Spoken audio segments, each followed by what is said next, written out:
Hi, everyone, here is the Encyclopedia channel. Speaking of a country with a large population, which country does everyone think of first? In recent years, it can be seen from China's public data that China is about to lose its status as the most populous country. So, why do you say that? Please follow us to find out. India's replacement of China as the world's most populous is just the beginning. India's birth population was 24 million last year, China's 9.56 million, and India's is 2.5 times that of China. The current birth population is the total population in the future, and the total population of India will one day reach 2.5 times that of China. Some say that India's fertility rate is also declining. Yes, that's right. There were still 27 to 30 million births in India a few years ago, and only 24 million last year.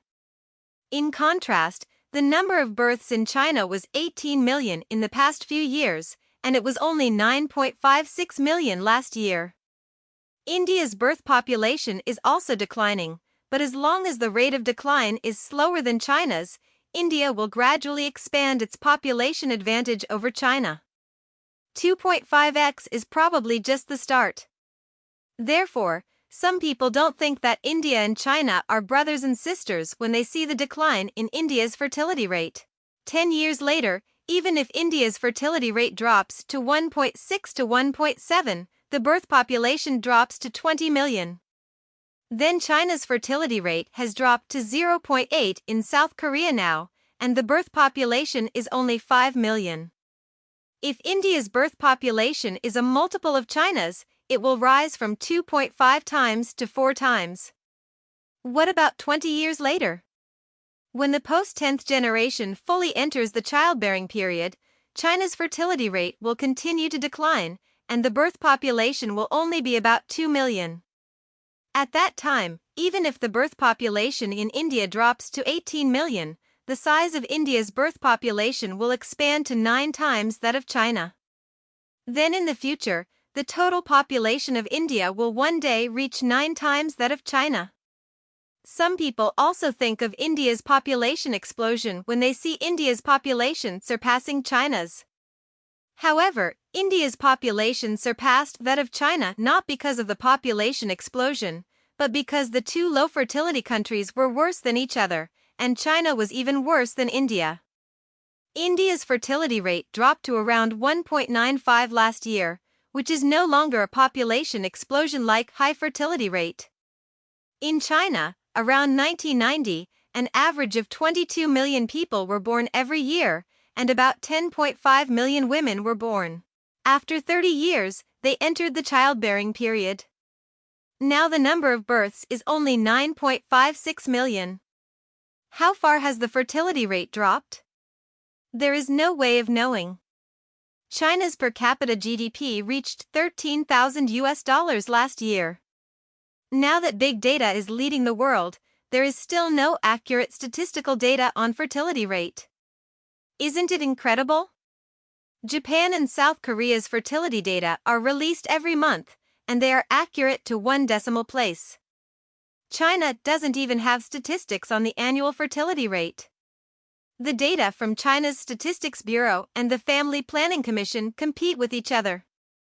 China Statistics Bureau's 2010 statistics, the fertility rate dropped to 1.1, while the data of the China Family Planning Commission at that time was still 1.6, and now even the high-value fertility rate of the Family Planning Commission has dropped to 1.1 to 1.2.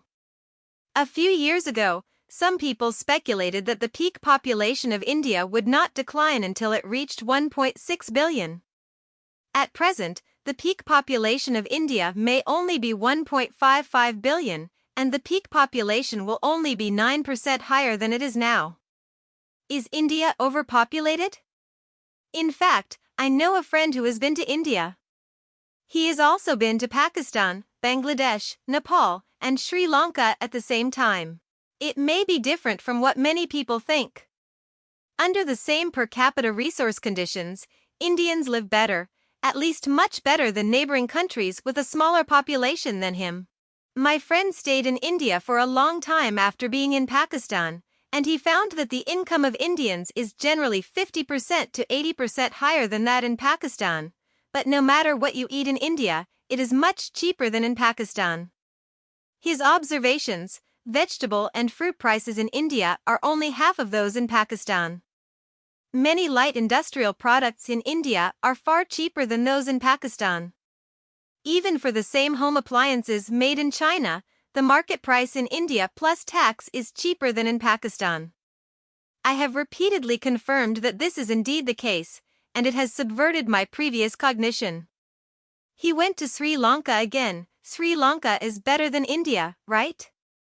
After all, Sri Lanka's per capita GDP is much higher than that of India, and the sea transportation is also very developed. However, after entering Sri Lanka from southern India, he found that the living standards of people in southern India are actually better than those of Sri Lanka in the same geographical location. Many common products in India are in the prices in Sri Lanka are extremely high, and the income in Sri Lanka is actually not much different from that in southern India. As for Bangladesh, the situation is actually better than Sri Lanka and Pakistan. The reason is that Bangladesh has a dense population and frequent economic and trade exchanges with India. Bangladesh has been deeply integrated into India in the economic field. Therefore, whether it is light industrial products or the price of fruits and vegetables, Bangladesh is much cheaper than Pakistan. The problem in India is mainly housing. Because of the low level of industrialization, the construction industry is backward, and many people have poor housing conditions. However, this problem exists in all countries in South Asia, and it may be more serious than India. But apart from the industrial aspect, it is really cheap to eat in India, and you can eat $4.03-0.6 in roadside shops. Even after many foreign catering brands came to India, the prices of the catering they sell in India are the lowest in South Asian countries. According to statistics in 2018, the average price of McDonald's Big Mac burgers in Pakistan is 1.23 times that of India, and Sri Lanka is 1.45 times that of India. India's per capita GDP in 2021 is still 1.5 times that of Pakistan, and it may rise to 1.6 times last year. Why are prices in India the lowest among South Asian countries? In fact, the market is huge.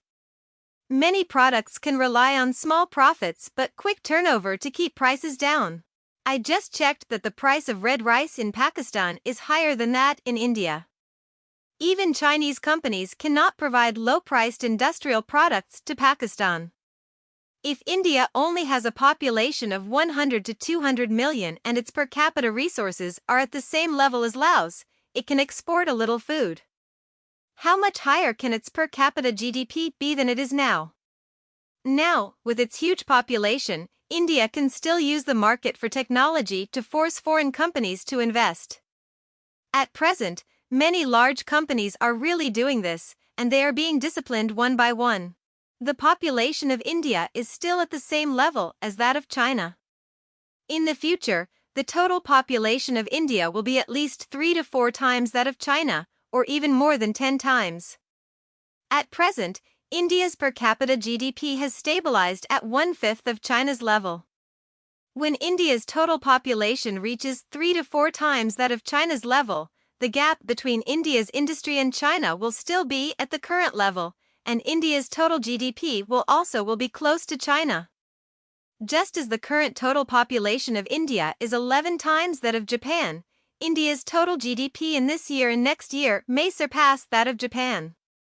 When the population overwhelmingly dominates, even if your industrial chain still occupies the upper reaches, the overall advantage will disappear. However, is it possible for a country with an aging population to have an advantage in per capita GDP? After Japan's aging, the per capita GDP has dropped from 150% of the United States to 40% of the United States, and from 100 times of China's to 2.6 times of China's. Looking at the trend, Japan's per capita GDP will only get lower and lower, and Japan's population is smaller. per capita is also less. Many people rationally think that although a small population is a disadvantage, wouldn't it be enough if the per capita increase? The idea that workers can also enjoy high welfare benefits does not work. There is also a terrifying possibility that aging will strike and the market will shrink, and both of these will gradually move away from you. That is, population reduction and per capita reduction occur at the same time. If this result really happens, India's population is 3 to 4 times that of China, and its per capita GDP catches up. A country that has territorial disputes with China and is still trying to expand its territory, the pressure China has to face is unprecedented. What does it mean that China has lost the most populous country? What impact will it have on China and the world? Welcome to leave a message in the comment area to discuss with everyone.